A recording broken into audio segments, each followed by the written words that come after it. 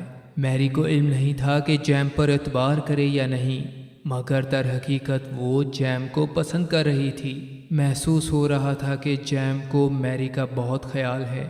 اس کے جانے کے بعد میری نے کچھ کرنے کا فیصلہ کیا، اہم فیصلہ۔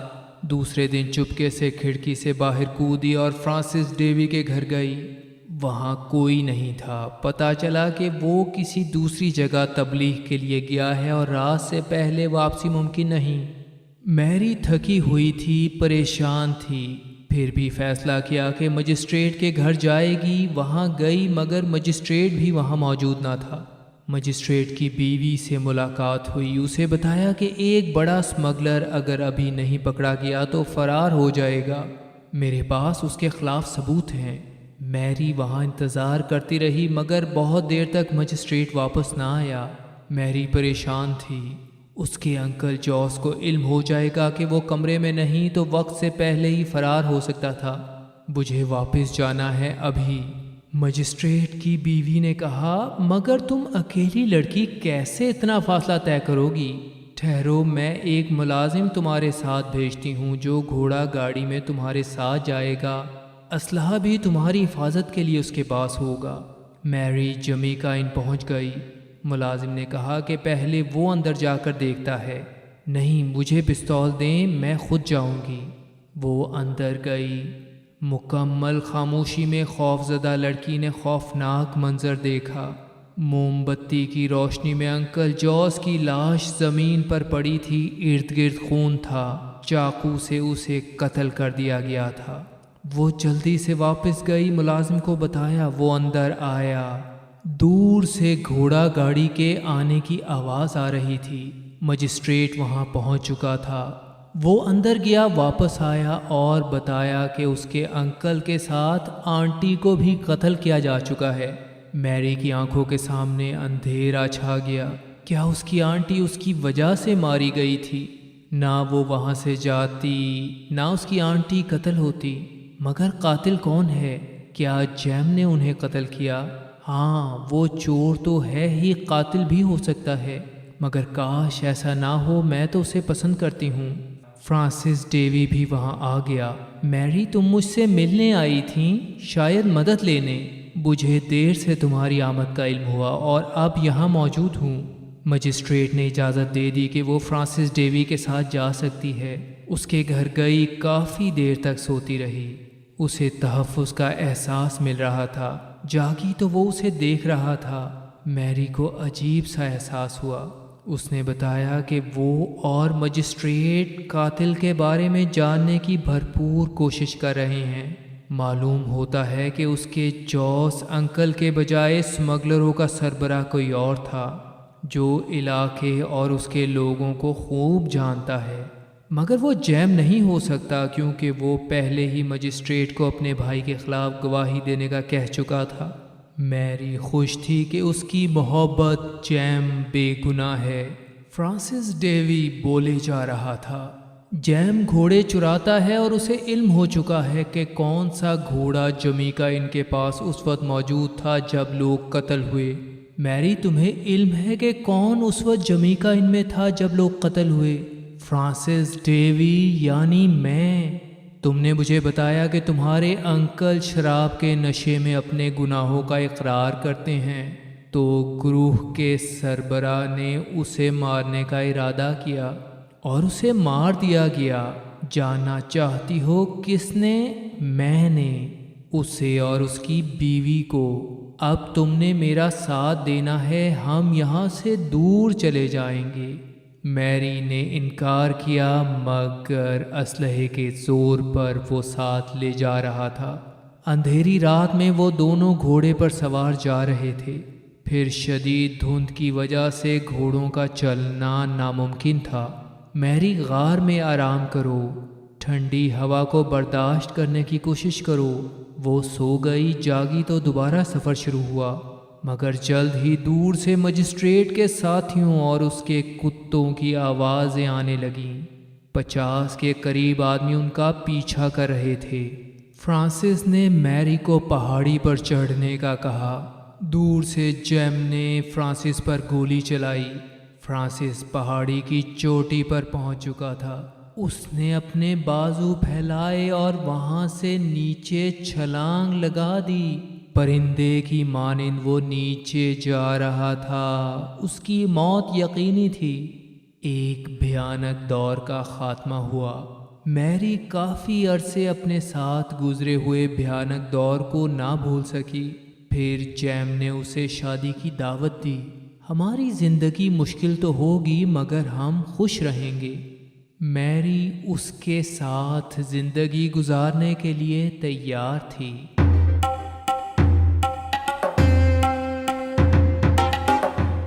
Jamaica Inn by Daphne du ماریے۔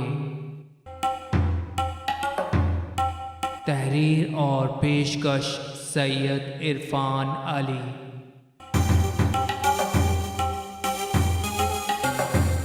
www.server555.com۔